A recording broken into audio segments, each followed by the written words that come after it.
Sunday Q&A. I didn't do one last week. I've been trying to get these going again, but I've been really busy. So a lot of people have been wondering why I haven't posted a video in about almost 2 weeks. And the reason is my MacBook had a recall because the batteries explode. So they've had my laptop for the past week, and I'm supposed to be getting a new charger with it as well. So I should have that on Wednesday, and then I can start editing and uploading a bunch of videos that I kind of filmed, but I haven't been able to make. So I have the video for dynoing the Grand Prix, dynoing the GTO, the charger front subframe, um, and a few other things with the GTO and the charger and Durango as well. I probably have like 6 videos that I have to edit. So, yeah, it's just been a really busy, couple weeks, and it's been really, unfortunate that I haven't been able to edit a video because I don't have a laptop right now. So, I have been moving a bunch of stuff from my other shop to the junkyard because I'm trying to clear that shop 100% out. Besides cars that run and drive for right now, but right now it looks like kind of a bomb went off because I'm sorting through a bunch of stuff, as well as I've been collecting bolts from 240s and Nissans and stuff like that for a very long time. Instead of having them in a bunch of jars and random, tins and stuff like that, I have them in this bucket, and I'm going to take this bucket down and have them all re-zinc plated. So it cleans them up, and so they're nice and new and ready to use, instead of them being, they're pretty old bolts. They're all greasy. They're all grimy. I'm also listing a bunch of stuff. I think the camera's a little dirty. I'm also listing a bunch of stuff to just kind of get rid of it, because I don't need a bunch of factory Nissan mass airflow sensors, because I've converted everything that I have to map sensor. I also don't need, just a bunch of randomness. I don't need a bunch of, I have like 10 SRs that I need to put together. So I'll throw all those together with new bearings and rings and stuff like that, and then just, get rid of them. But I was also thinking about bringing the charger down here, but I want to wait until I finish painting the Durango. And I haven't finished painting, I haven't painted anything else on the Durango, because I want to make sure, God damn it, I want to make sure everything's going to match. So what I need to do, since it has used so much paint, to just paint the body, and I know I will run out if I start just spraying everything, I'm going to get another gallon unreduced of the color, and then I'm going to spray that as the base, and then spray my last 3 coats of, my last 3, my last 2 coats, and then my last drop coat, and then it should match. But I want to try it out on the rest of the stuff that I'm going to paint, instead of painting it next and then going and then trying that and then having to paint all this other stuff. So if it doesn't match, I'm just going to have to respray the quarters in the roof, which I'll just have to 600 grit it, but I'm pretty sure, 99% sure, that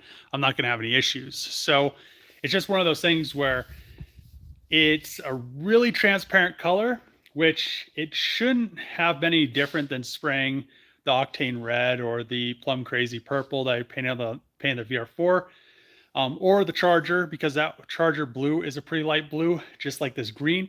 But for some reason, the green doesn't cover like any of the other 3 colors, and they're all made the same way. It's just kind of weird. So hopefully we don't have any matching issues, because then I'll have to go back, and it'll be pretty easy, but it'll be a pain. So not really that big of a pain, but it's just one of those things that you have to you have to just kind of test it out. I never knew that it was not going to cover as well as it did, or I would have still had to get 2 gallons of paint and done it the way that I'm going to do it. So I've been messing with actually pretty sure the GTO tranny blew up, but we'll see. It might be the torque converter not locking up. I took it to the drags. It for some reason it was shifting. So it shifts fine from first to second gear, and then from second to third, it has like a flare or it's slipping.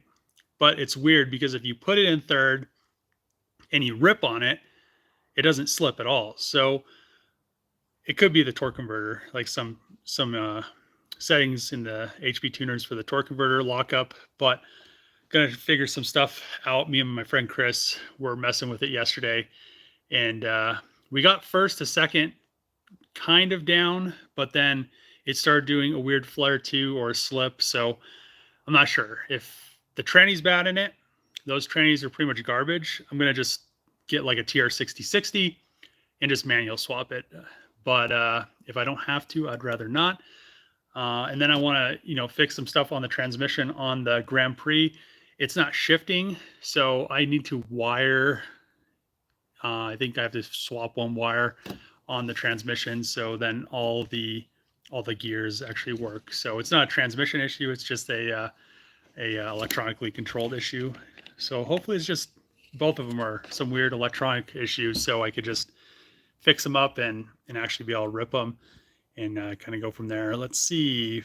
New Mexico love. Been stuck since you started the Magna build. Thanks. What's up, Dave? Can't wait when it's done. Me too. What's up, Dave from Australia? What's going on? Let's go. Hell yeah. Wild color. It's going to stand out for sure. I like the color, but until I painted the car, I mean, it's a whole different feeling. I mean, I love that color. For some reason, it should have been a Durango color. It should be like a Trackhawk color. Maybe even, I don't know, maybe a Challenger. I don't know if a Charger would work with it, but maybe. But it's just a really cool color. It's very unique in the way that it reflects the sun with so much gold in the base. So let's see. Good evening from Florida. What's going on? How much was truck? Hello from New Mexico. What's going on? Dave, grow out your beard. I grew it a little bit one time. I just don't like the feeling. Like it's like not bad right now, but once it starts to like curl over my lip and I can like touch it with my tongue, then I kind of just kind of do it and keep doing it. And just like, then it gets irritated and I don't know. I don't like the feeling. Plus once it rolls up, it like, I don't know. It's just weird. I don't like beards, but I could grow a pretty good one. I mean, usually like a week I have I think this is like 4 or 5 days. So I have to kind of keep after it. Let's see. If you started today and did not stop, how long would it take to get the Durango 100%? So once I get that other gallon of paint, it's not going to take long at all. So if I didn't have a concern about running out of paint right now, I would have already had all of the rear panels painted.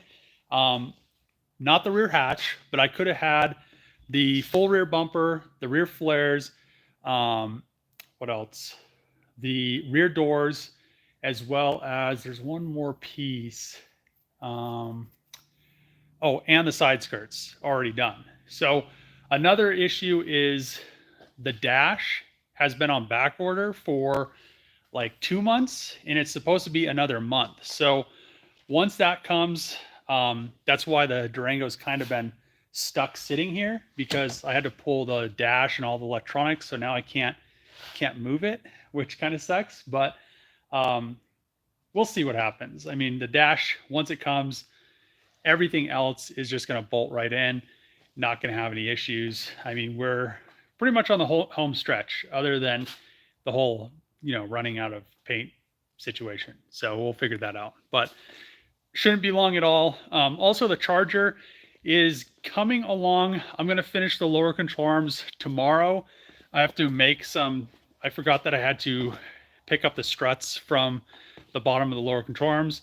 So I had QA1 send me some stuff so I can make those mounts. And I've already pretty much got the fixture right here made.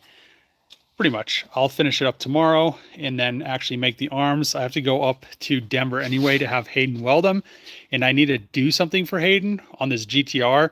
He needs some stuff designed for this crazy GTR that the intake plenums aren't going to work. So I'm going to measure some stuff, design it in CAD, and then he's going to have it CNC'd for the car, so everything's going to work with the setup that they're doing. So I guess it's going to be like a pretty quick R35.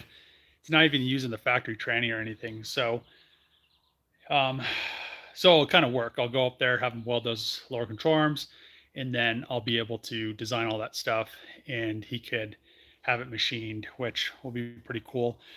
For the Charger, the front subframe, the front diff from the Trackhawk is a little bit worse than I thought it was. So I didn't know there was this right there. It looks like a hairline crack going up. So I'm going to just order a brand new diff from Dodge, order brand new axles, and then the power steering rack. I have a concern about this rack. I should be able to use a factory one for the time being, but the issue with it is that electronic module, I forgot that it hung down so far. So I'll have to fix that later on, but I'll be able to get everything in the car, get the oil pan made, get everything buttoned up. I also need to remember the rear sway bar, or the front sway bar, but I'm gonna probably mount it on the rear, and then I can get this thing in the car. Hayden already welded everything up, so it's ready to go, and we already have the engine mounts over here ready to go. So once I figure out the rear sway or the front sway bar that's going to be mounted on the rear, get those tacked in, and then figure out there's one other thing. Once I get the new steering rack from Dodge, so I'm going to order a new diff, new steering rack for a Trackhawk, and then I'll be able to figure out the steering shaft situation going from here, and the one on the Charger goes down over there. So I'm going to have it come up to a U-joint and then go over, and I'm going to have to modify the little tunnel where the here, I'll just show you. So where the steering shaft comes out, it comes out at a weird angle because it comes straight down. And all I'm going to have to do is, let's see. Here we go. Come on. Come on. So it comes down at a weird angle right here. So it comes like this, comes down because it goes directly to the back of the subframe. What I'm going to do is just modify this so it comes over and it goes towards the way that I need it to go. And I think it'll work perfectly. So I'll just have to make something that bolts in here and then just holds this shaft where I need it to be. And I don't think I'll have any issues other than that. And then we could get the subframe powder coated in the car with the diff, with the axles, with the steering rack. I'm going to use the Trackhawk factory knuckles for the time being. So everything just bolts in. You'll have a little weird angle on the tie rods, but it will run, it will drive. I could do rips in it. It's only going to probably have, at full lock to lock, you'll probably have some weird angle issues, but I'll fix that once I do the knuckles, which I've already designed. I just need to also do the fuel tank.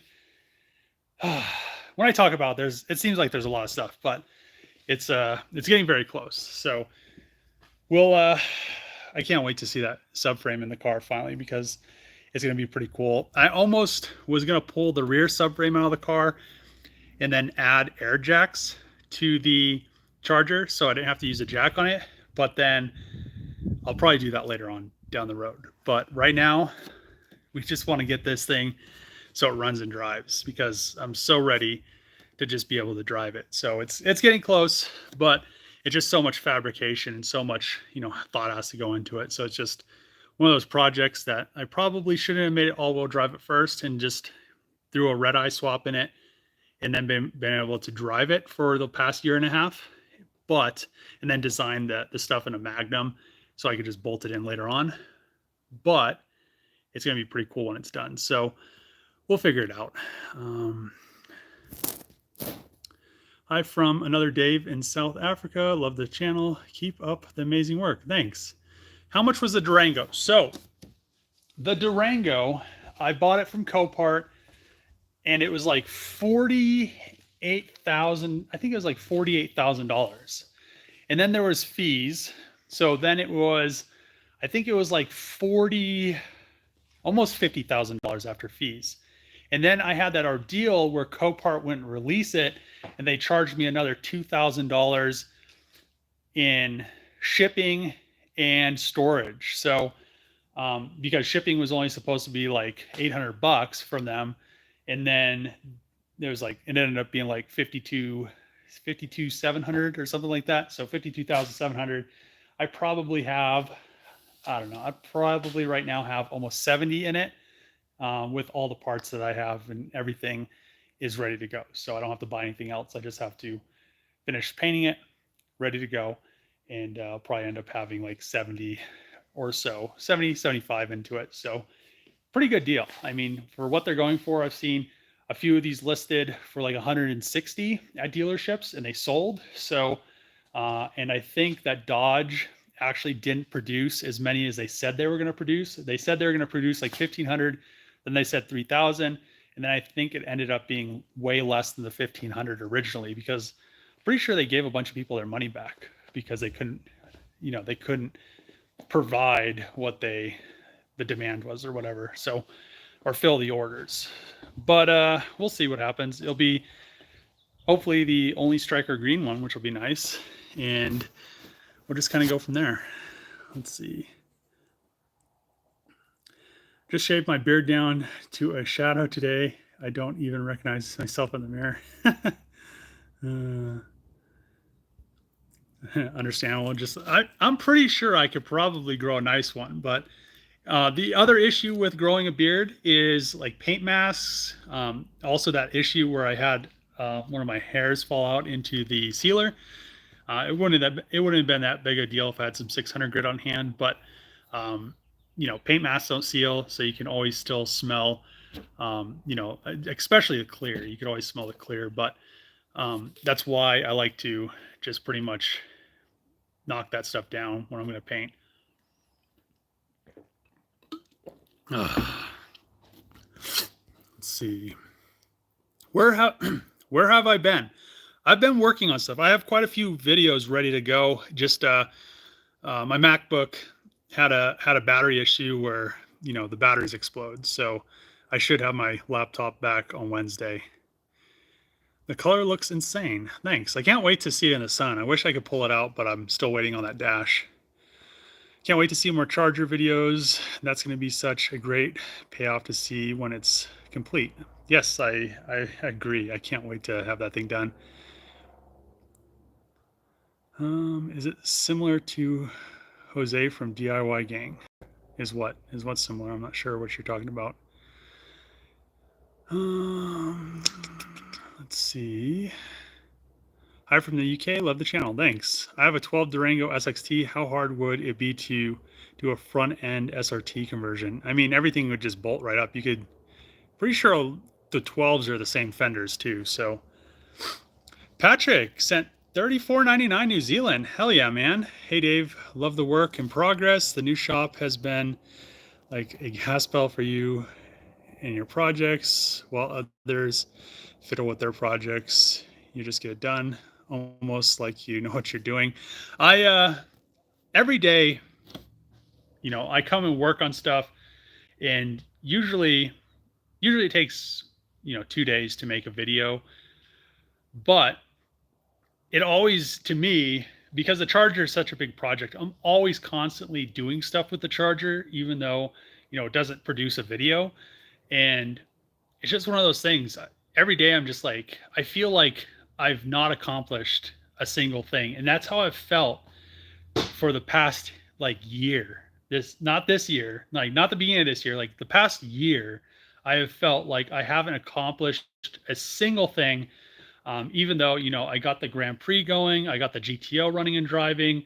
I've done a lot of stuff, but for some reason, just because the Charger hasn't been finished, and I really want to get that car finished and running and driving, it just like stresses me out kind of. And I'm really not a person that gets stressed out. So, um, you know, there's so much fabrication and stuff that I want to finish, and I want to get this thing done right.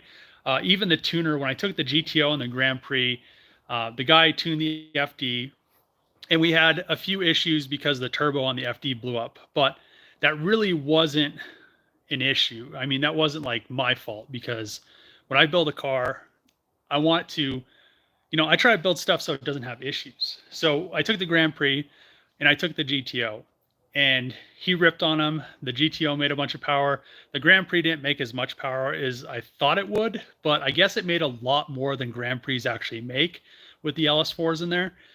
And he was like, how much did you drive these before you brought them over here? And I was like, I didn't drive them at all. I just loaded them on the trailer, and this is like the first drive. And he's like, oh, usually people have all these issues on the dyno, and then they have to, come back and stuff like that. Or we have cooling system issues, we have oil leaks, etc. So that's what I'm trying to do with the Charger. I mean, that's the whole reason behind throwing all the Trackhawk drivetrain in it, was because I don't want to go to the dyno, try to make 1500 horsepower, and just blow everything up, and then have to come back and have them try to retune it, because it's like, it's just not one time you pay on the dyno, and then if something happens, you come back and they just, then you just get to finish your dyno session. It's like $1,000 every time you go and they tune your car. If they put it on the dyno, it's like a new session. So you want it to not have issues. So I'm pretty happy that the GTO and the Grand Prix actually got tuned, so I don't have to worry about it. So, but thanks, Patrick, for the $34.99 New Zealand. I appreciate it. Hey, Dave from Danville, PA. What's going on, Robert? The front subframe, like his all-wheel drive Challenger, is your front end similar? So, no, Jose used a factory Trackhawk subframe, so his car sits higher than a normal Hellcat would, because he went off all the suspension geometry of the Trackhawk, so all that stuff is sitting a lot. So the subframe sits lower, which makes the car sit higher. That's why he's running the larger Trackhawk, the side, I think it's like 45, or I think it's like 45 series. I think it's 45. I don't think it's 50. I think it's 45 series on the sidewall on the Trackhawk. Actually, I have a Durango. I mean, we could figure out what it is really quick. So, yeah, so his car sits higher. My car is all 100% Hellcat suspension geometry. That's why I'm having an issue with the front knuckles, and I had to make control arms and stuff like that. Here we go. Let's see. Where are they at? So, oh yeah, they're 45 series. So, yeah, the Hellcat ones are 35s. So they're quite a bit smaller. I mean, this phone, I don't know why it does that. Okay, so we got 45 series. So these are 295, 45s, 20s. So the Hellcat ones would be like that much lower on there. So they're pretty, Hellcats are 35s, Trackhawks and Durangos are 45, which my car is going to have the stance of, I mean, Jose's car looks great and it's going to work perfectly, but I wanted mine to have the same ride height and everything as the Hellcat. So that's why I went through and made all those, adjustable control arms, and made the front and rear subframe. So everything just bolted right in, and I didn't have to have a super, a higher car than, I wanted mine to be able to go to the road course and be able to handle very well. So, with the knuckles, he'll probably be fine, but I can't wait to do the knuckles that I designed. It'll fix a lot of the suspension geometries that the Trackhawk ones are kind of going to be a little bit off. So it should be fine for, going to the dyno and driving and doing some rips. But I think at the track, like full lock to lock, it's going to have some weird, tie rod angles. So, um, yeah, once those get CNC'd, I'll put them on. But and then on the knuckles I designed, the whole bottom is a separate thing. So if I need to adjust, if I need to adjust some certain things with the axle angle and stuff like that, I could change that bottom so it sits, different side, different heights and stuff like that. And then I could do a different, I can mess with Ackerman and stuff like that. So it's a little bit different than Jose's, but his perfectly fine. I mean, he did it a different way than I did. I just can't wait till mine's done. Can't wait till his is done. We'll probably do some cool stuff with ours, and maybe do some like weird little, fun competition thing just to see, like, I don't know. I haven't talked to him in quite a while, probably like a month or so. So, once they're getting closer to being done and drivable, I mean, I'm sure we'll figure something and work something out. Hey boss, big fan of the channel. Would really love to see more prototyping CAD stuff. Seems pretty interesting. Yeah, I like to do videos with CAD and stuff in it, but the issue is a lot of people don't like to watch it. So I do it quite often, but I try to keep it to kind of a minimum so it's not excessively, part of the videos. But maybe a little bit more. I did, once I design the fuel tank, I'll probably do that as a whole video, because I'm going to do I need to get like a 3D scan or the bottom of the floor pan of the charger so I could design the fuel tank. Then I'll send it off to SendCut Send, and then I'll, come back, bend it up, tack it in, and then I'll have Hayden weld it up, pressure test it, make sure that, it's going to be ready to go. So I don't have any more issues. I should be able to make it a little bit larger so I could hold a little bit more fuel. And I'm going to also make some baffles inside the tank, because on the charger ones, the only baffle that there is what the fuel pump is sitting in. So, and then I'll probably also use some of the Holley hydromat stuff, so it covers a lot of the fuel tank. So then I don't have to worry about any fuel starvation or anything like that, which I shouldn't, but there's always a chance.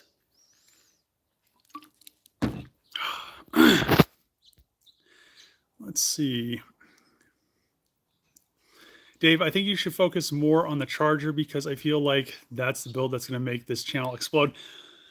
Yeah, I also think that, but I'm focused on it. It's just waiting on random things, waiting on, stuff to be, I had to wait for Hayden to weld this, which it took like a week. It was pretty quick, but I also, I'm waiting for that differential, the steering rack, and axles and stuff like that. So it's very close, but there's always that, waiting period. If I, could just, I don't know, if I could just buy more stuff than I needed. I just buy what I need, but it's kind of hard to know what you're going to need until you need it. So, and then when you have, months and months of back orders and wait time, it's just kind of hard. So, it's getting close. Once all this fabrication stuff's done with the subframe and the oil pan and the fuel tank, we should be able to get this thing running and driving very, very quickly. So it's plus it's going to look really, really good. I really like how the front subframe came out. Hopefully there isn't any weird issues. I don't think there will be, because I designed it all off of factory charger suspension geometry. But if there is any weird issues, pretty much everything's adjustable. Lower control arms are going to be adjustable, so I could adjust, I'll be able to adjust my bump steer. I'll be able to adjust my caster, which also affects bump steer. I'll be able to push the control arm on the, the lower control arm will be able to move out if I need it to, or in, and the upper control arm the same thing. So I should be able to get the whole thing aligned perfectly and not have any, suspension issues, which is going to be really nice. But it's one of those things where until you're on the alignment rack, it's really hard to make sure of that. So I'm pretty sure I won't have any issues, but there's always the chance. So especially when stuffing as much stuff as I stuffed into a charger in the front, because it's not meant to have that much stuff. So let's see, I have a 2019 F250 gas motor and want more power out of it. Would you turbo or supercharge it? A turbo would be a lot easier. I don't know exactly how you tune it unless you just do a standalone. Suzuki's still sitting here waiting for some love. New Zealand now open. Just saying. New Zealand. I really want to go to New Zealand. I don't know how the whole I don't know if they check your your card or whatever, because I don't have one. So I have my passport, but I don't have one of those cards. So I don't know if it's I don't know how that works. I could just like sail on a boat over there. I don't think they check it that way. Maybe they do. I think you still have to go through customs, but yeah, I don't know. I don't know how that's going to work. Let's see. Wouldn't getting some sponsors to help with all the costs on the builds be a better thing for you? Yeah, it's a lot easier said than done. So at SEMA, it's this weird thing. So a lot of companies, so I am working with Send Cut Send, which I'm very appreciative. They're awesome, as well as Cerakote. I'm working with them. I've worked with Magnaflow. They sent the exhaust for the charger. I've worked with Holly, but I also was supposed to be working with Benpack and HTP, and then I talked to Feronius, and I was supposed to be working with them after HTP told me they were going to send me a brand new TIG, a brand new MIG, and pretty much all the welding, a whole brand new welding setup. And then they, waited a month and then told me that they were like, oh, well, we already have all the advertising that we need. We're not going to send you that stuff now. So, and then Benpack, I talked to the guy at SEMA, and they said that they were going to send some stuff. And then I never heard another thing from them. So it's kind of weird with sponsors, because a lot of companies, money with these projects, unless you have the exact sponsors that you need for the project. Like if I could get a company that built engines for the charger and built trannies, built like Trackhawk tranny, built Hellcat engine, something like that, because I haven't got that stuff ready yet. Most likely what I'm going to do is use a stock setup for the time being, because I want to see what it's going to run just all-wheel drive stock, because it's a lot lighter. It's a lot lower center of gravity. It's a lot, all the bushings are solid. All the suspension is going to be stiffer. So it'd be really nice to see where it's going to run stock. But getting a company to actually follow through on what they say is very, very difficult. And I don't know what the reason behind that is. I don't know if it's just because the marketing people just overpromise at some companies. Companies like Cerakote is a very good example. I talked to them at SEMA. They sent me out to Oregon to train on their product, and they're just like, we know how social media works. So we're going to work with you. We're going to get you everything that you need, and we're going to train you in our product so that when you're using our product in your videos, you're not going to be showing people the wrong technique. You're not going to be doing it incorrectly. You're not going to have bad results, et cetera, et cetera. They're a very good example of how a company should be working with YouTubers. I mean, a lot of companies just are like, especially Chinese companies, they're just like, oh, well, we'll send you this, and you do this dedicated video for our product, and we're not gonna give you anything for it. It's like, well, I mean, I'm not complaining about it. I mean, I do appreciate all the companies that I work with because, Cerakote's great. So Holly's great. Magnaflow's great. I mean, all these other companies, Send, awesome. But there's a lot of companies that are larger that just kind of, I don't know if the people that are working in their marketing department don't really know what's going on, or if they just overpromise, or if they just have like this weird disconnect, because you'll literally be talking to a company, you'll be talking to them, sending them emails back and forth, and then they won't message you for like 6 months, and then all of a sudden you have like stuff show up at your house. You're like, man, I didn't talk to you for 6 months. Where did this stuff come from? So I think it's this weird disconnect. I'm not exactly sure if it's just the people or if it's just how the companies are managed or something. So it's just really, really weird. So most of the time I just end up buying what I need. I've been thinking about buying quite a few lifts. I need some 4-posts. I really did like Benpack's 3 car lift. I wanted to put one kind of where the Durango was at. I think there's enough height right there to do it, but I don't know. Right now I just want to get the Durango done. I want to get the Charger done. And those are, the Durango sucked up quite a bit of money, and the Charger has been just like constantly. It's like a hooker that needs some, fix. So hopefully she gets finished soon, so I can actually start driving her and get something out of her. But we'll see. Let's see. Will the fuel tank need some sort of crossover tube since the drive shaft is in the way? So usually there is a crossover, but since I'm gonna try to make 1500 horsepower to the wheels. So I'm gonna have to run dual pumps. So both pickups, or both sides, instead of one side being a transfer, it's gonna be, it's gonna have pumps on both sides. So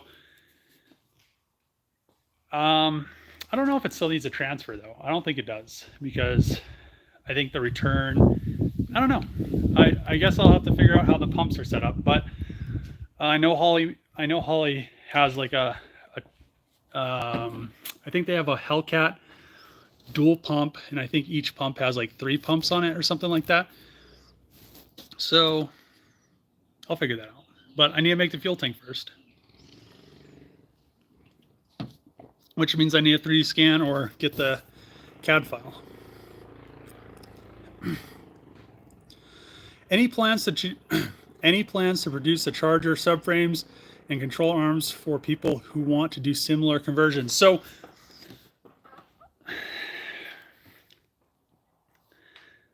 I do want to do it. The issue is nobody's going to want to pay for it. That's plain and simple. Nobody's going to want to pay for it because it's going to be so many pieces to do, and it's going to cost so much that it's not going to be worth it. Well, it's not going to be worth it to the people that think they want it, but don't really need it. The people that are, drag racing their cars and trying to break like 8 seconds, perfect for them. But is someone like that really going to drop $35,000 to $40,000 on all the components? I mean, there's a lot of pieces. So the kit would probably, I probably wouldn't include, any of the differentials or steering rack or anything like that, unless I end up making a custom steering rack. But it would be front and rear subframe, all of the rear adjustable arms, all 4 lower control arms, the front upper control arms, knuckles, and 2 drive shafts. I'd most likely need to scan the floor so the people could cut their floor out, and I could have like a stamped piece of steel that they literally just either plug weld in, or They just completely weld in. And then what else would there have to be? Um, drive shafts, the floor. Oh, and the fuel tank. What else? Fuel tank. Trying to think of all the pieces I've made. I think that might be it. But that's quite a bit of stuff. I mean, that's a lot. I mean, in materials, I think what materials are at right now at this moment, but I already had the stuff on hand for the subframe. So if I would have had to buy materials to make the front and rear subframe, just the materials, I think it would have been $2,000 per subframe, not including, you know, the arms. I think the arms probably cost like $500 a pair or something like that. So $1,000 for the 4 of them. And then the adjustable arms, you know, all the Heim joints aren't cheap. I think those Heim joints are like 40 something dollars a piece. And there's 12 of them in the rear, 8 of them for the lower control arms. So yeah, not cheap at all. So plus all the time it takes to make it and fabricate it and stuff like that, which I'm pretty quick at making stuff and bending tube and stuff like that. If I did make another subframe, I'm probably going to go with, here, we'll go like this. Why does it do that twice? If I end up making another subframe, I'm probably going to do this bar up here in 1.5 inches instead of the 3-inch, 1 3/4. And the same thing. No, I think I'll have those crossbars in 1 3/4. Maybe I'll leave those. But on the rear subframe is all 1 3/4. I wanted to, all those tie-in bars, I wanted to do out of 1.5 inches instead of the 1 3/4 because it is quite large. So besides that, I don't know.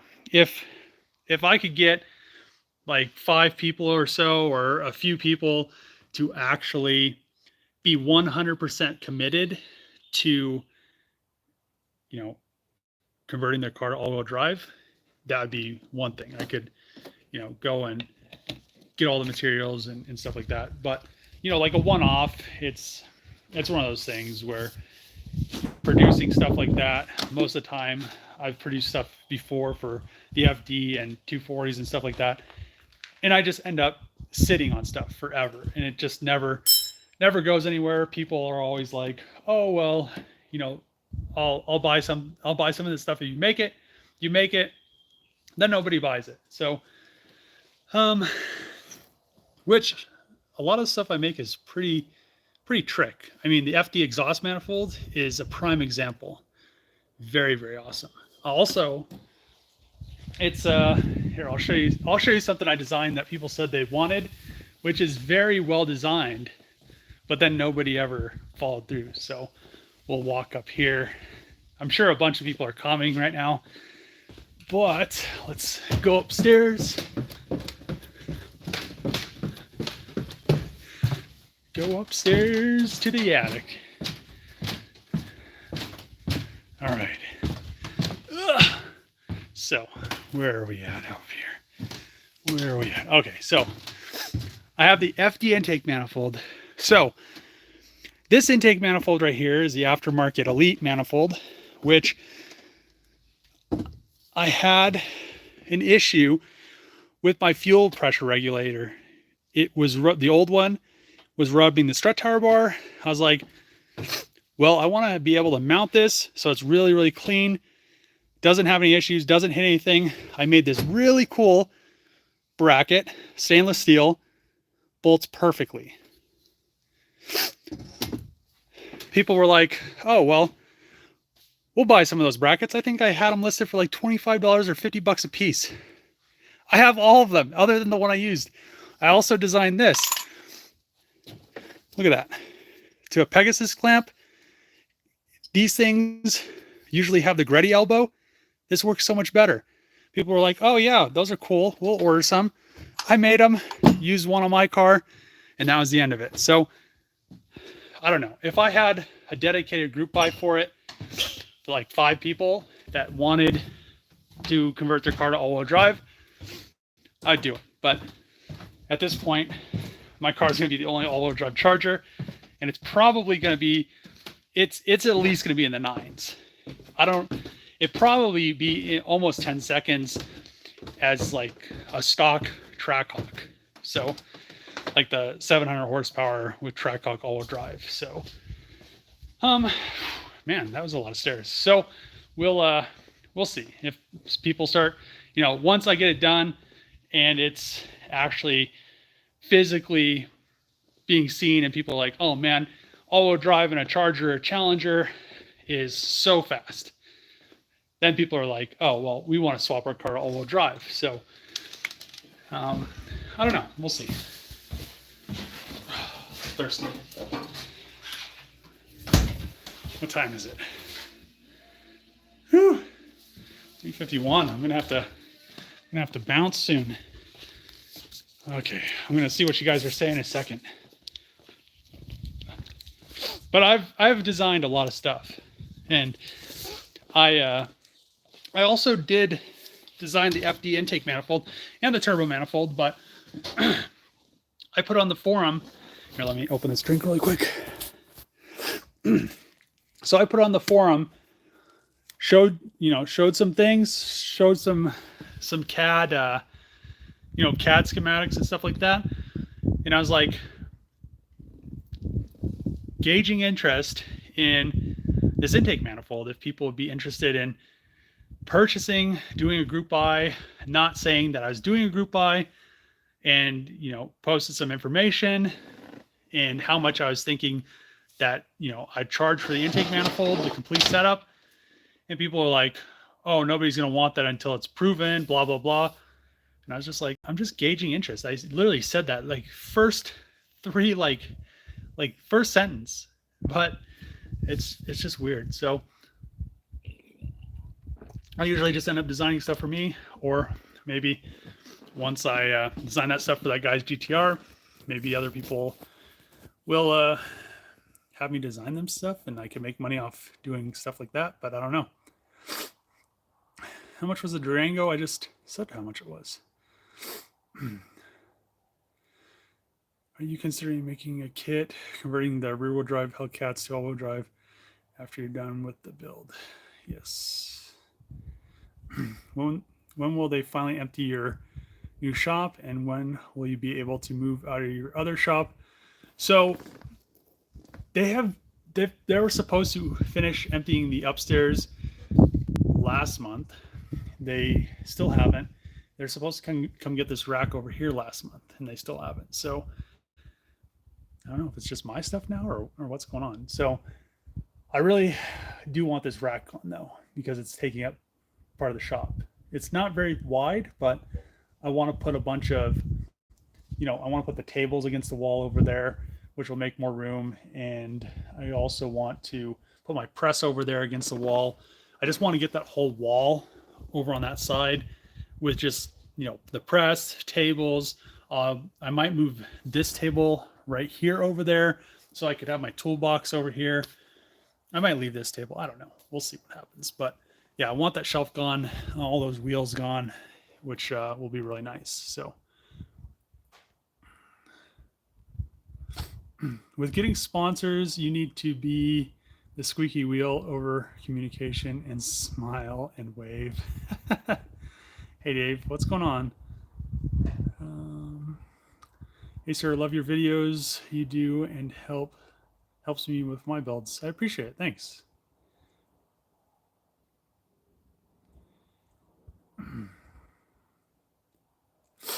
If you consider paying the R&D cost in the price of the kit, I won't be surprised if it's more than $30K for the kit. I mean, it's a lot of, if you think about it, it's a lot of just not even including the R&D. I'm not really even making, I'm not even making much off of that. If you consider how much just materials are going to cost, it's probably, it's probably going to be close to 10 grand in materials. I mean, I would probably end up, since, It's probably gonna have to come with coilovers as well, since I have to make rear true coilovers for everybody that gets the kit. So that's another, depending on what coilovers they want, that's another like, you know, 1,500 to like $3,000. If you want BCs, like $1,500. If you want like KWs, they're like $3,000. So, um, stuff gets expensive very, very quick. So,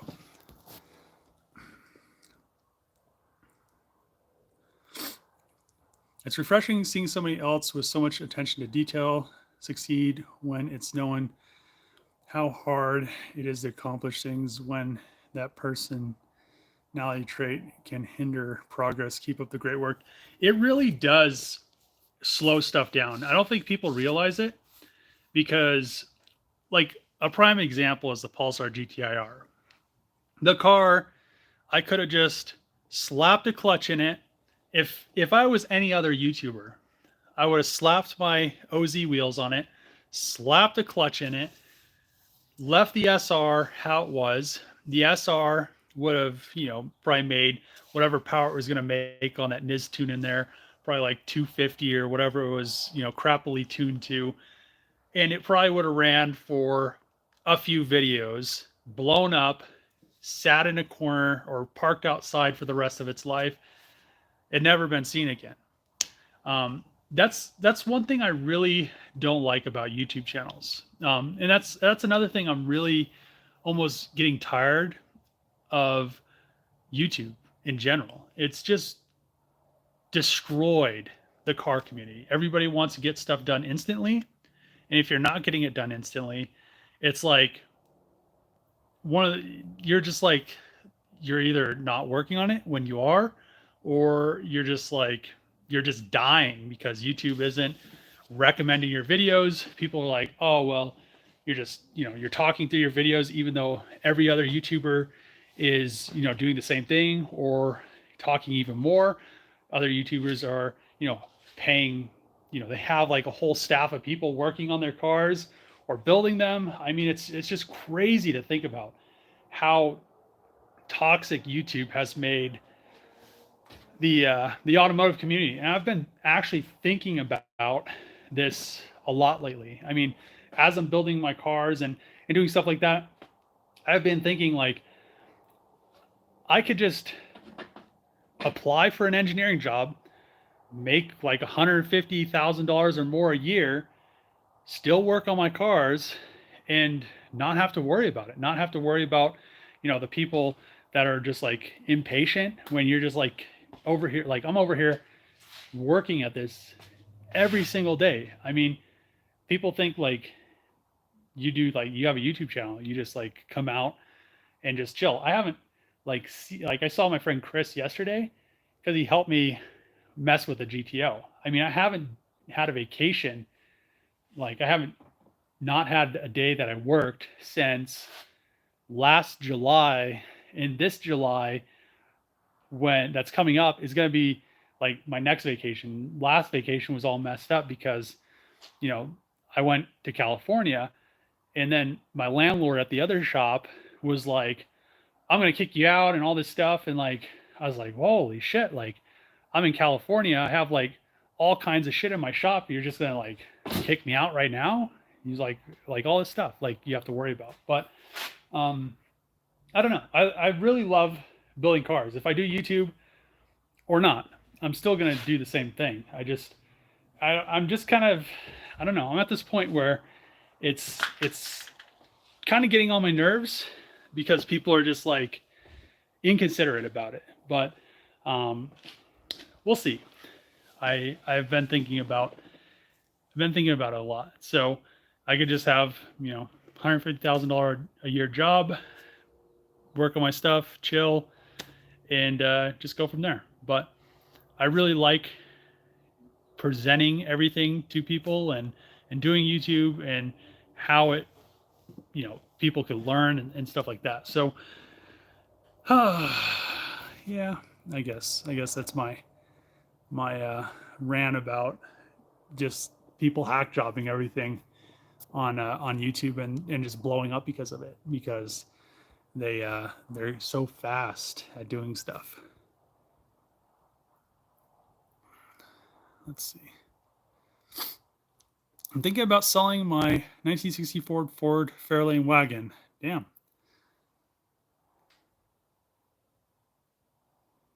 It won't be the only all-wheel drive if my numbers hit. What? Your numbers hit what? You have a cop car that has a 5-speed and it's gonna blow up. I'm just tired of that comment. Like, oh, the cop cars came all-wheel drive. Put 1500 horse. Put 700 horsepower to them. Like, I'm so tired of that stupid comment.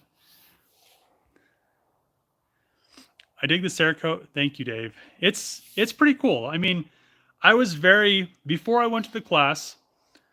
I saw them at SEMA, and I was like, wow, this stuff is very intriguing. I mean, it's like almost the snake oil, but it actually works. So you're like, go to SEMA, you see all this stuff that they do, you see all the guns that they've done, and you're like, man, this coating's really good. I mean, you're not gonna like throw them on the ground and try to scratch them up, but I went to the class, did some stuff, and it's very durable. I mean, it's very crazy how well it works.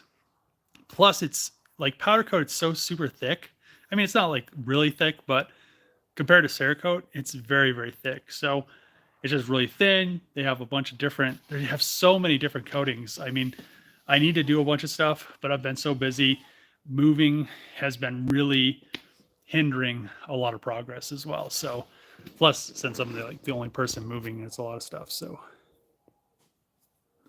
I'm late. What's up with the Magnum? Not much. The subframe is almost finished. Actually, it's pretty much finished. I just am waiting on the brand new steering rack and the brand new front diff and axles. Thank you for the dopamine I so badly needed. Depends on which forum you post it, but some forums are just filled with people who have no experience with automotive stuff.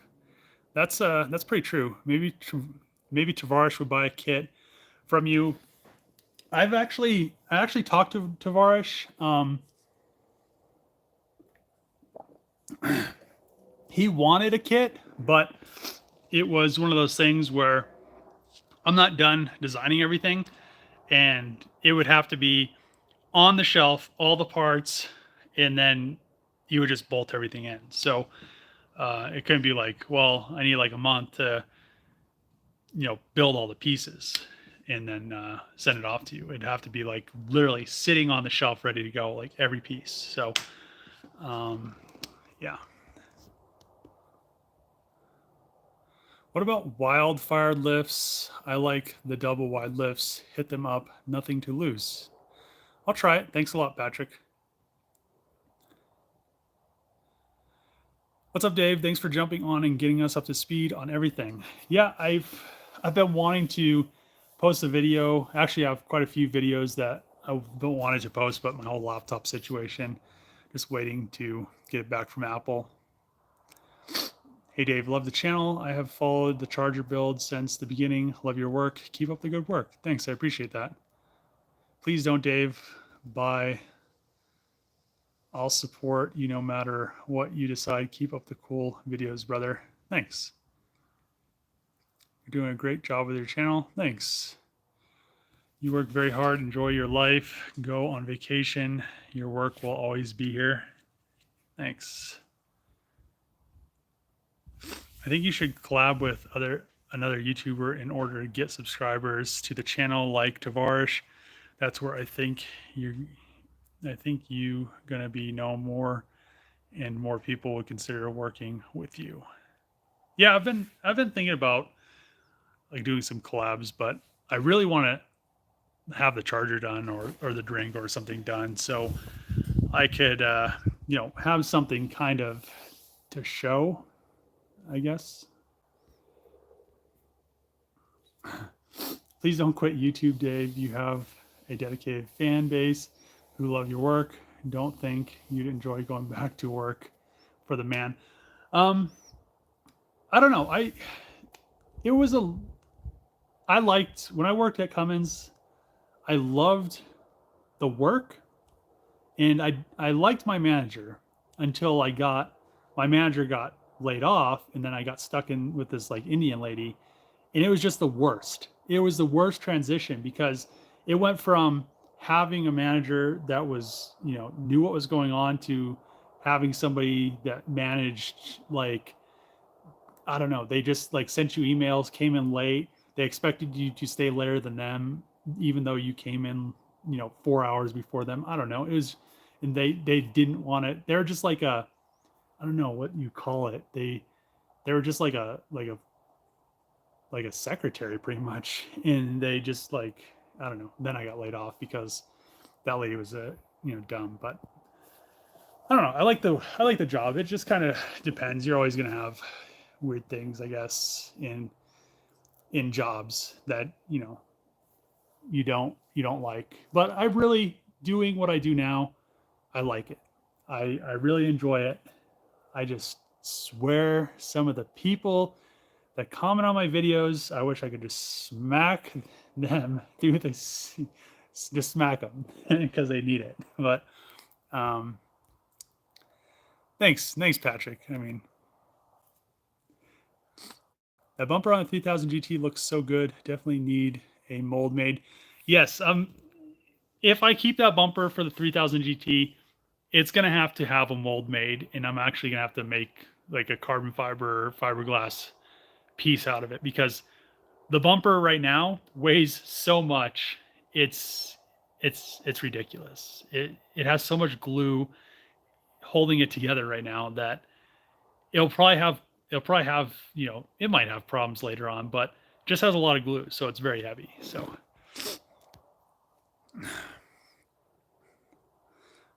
they've been following you ever since the Magnum. Still waiting for the Blue Charger, and the Durango is coming out awesome. You'll have a whole fleet of Hellcats, but when will the Charger run? It should run soon. It's just a lot of fabrication. Don't pay attention to those pricks out there. I've been watching you for a couple of years now, and I enjoy your stuff, buddy. Don't quit. Thanks.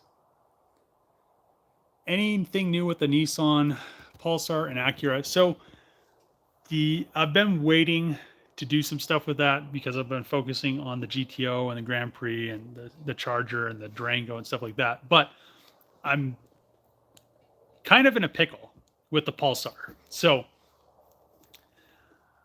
I don't know what color I want to paint it. So before I stick the engine back in the car, I pulled the front components off of so I have the fenders off, I have the front bumper off. What I want to do is I want to get all of this out of here, get it all cleaned up. I want to, fix this because they cut a hole in it for a stupid intercooler pipe. Fix that. And then I want to pull the cowl off, and I want to paint the whole engine bay all the way up to here. Probably pull the doors off and paint pretty much this whole line. So it's ready to go. So when I put the engine back in it, I don't have to pull the engine back out when I paint the car. But the car was supposedly supposed to be the metallic gray that they came in, and I was thinking, well, maybe I'll paint it that metallic gray. But then I came over here because the car was repainted black in Japan. Then I came over here and it has a tape line right there, and it's white. So was the car white before, or was it painted white? Was it gray? It was painted white and then it's painted black.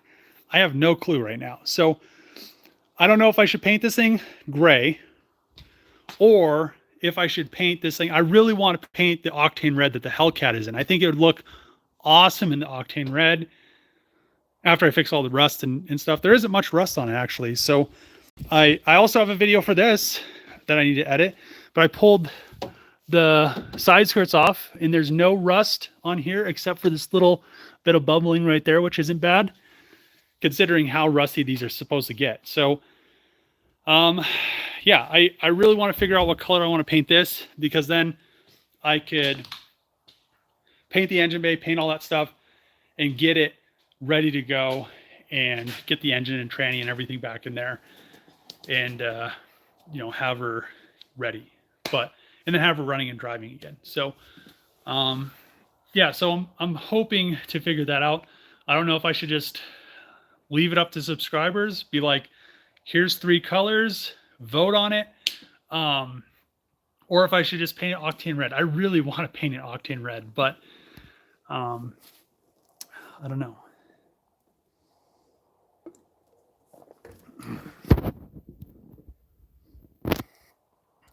Hi from North Carolina. What's going on? Dave, you're doing the Gearhead Dream work. Keep the faith. We are rooting for you. Thanks. I appreciate it. Really enjoyed the live stream, man. Keep up the great work. Thanks. Much love from Syria. Hell yeah. Have you thought about pimping yourself out to performance shops like Forza, etc., to design new products for them and Dodge performance in general? You got mad skills. So I don't know how you're supposed to go about doing that. I mean, at this point, I feel like enough people know that I have the background in engineering, in CAD and SolidWorks and fabrication and design, that, they could DM me and be like, hey, like Tavares or, any other YouTuber, that I know, they could be like, hey, you want to come out for a week, help me with this project? And, I'd be like, sure. But, nobody does. So I don't know. Maybe, I don't know. It's weird. So I don't know. I don't know what the deal is. I don't know.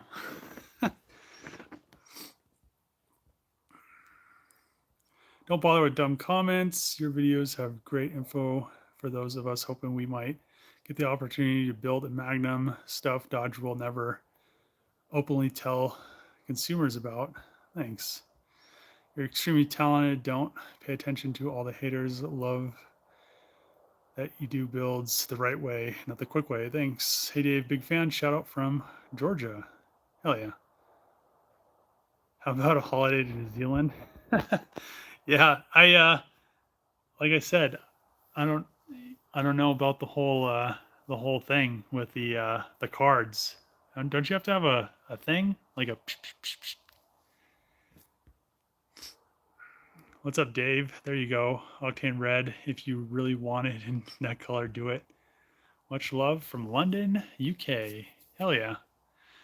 Well, it is. What time is it? No, it's 4:13.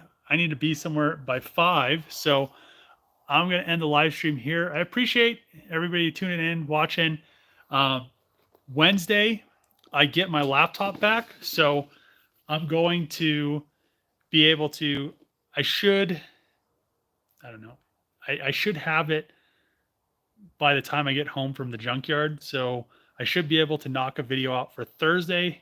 And then I'll probably have dailies for maybe forever. That'd be awesome. But we'll see. We'll see what happens. Probably for, at least 6 days or so. All Thursday, Friday, Saturday, I'll do a live stream. I'll try to get more on top of these live streams because I haven't been, I've been so busy moving. So, and, other stuff. So I'll try to get back on top of live streams, and we'll try to get some more stuff, knocked out and built. So thanks for tuning in, and see you guys sometime next week.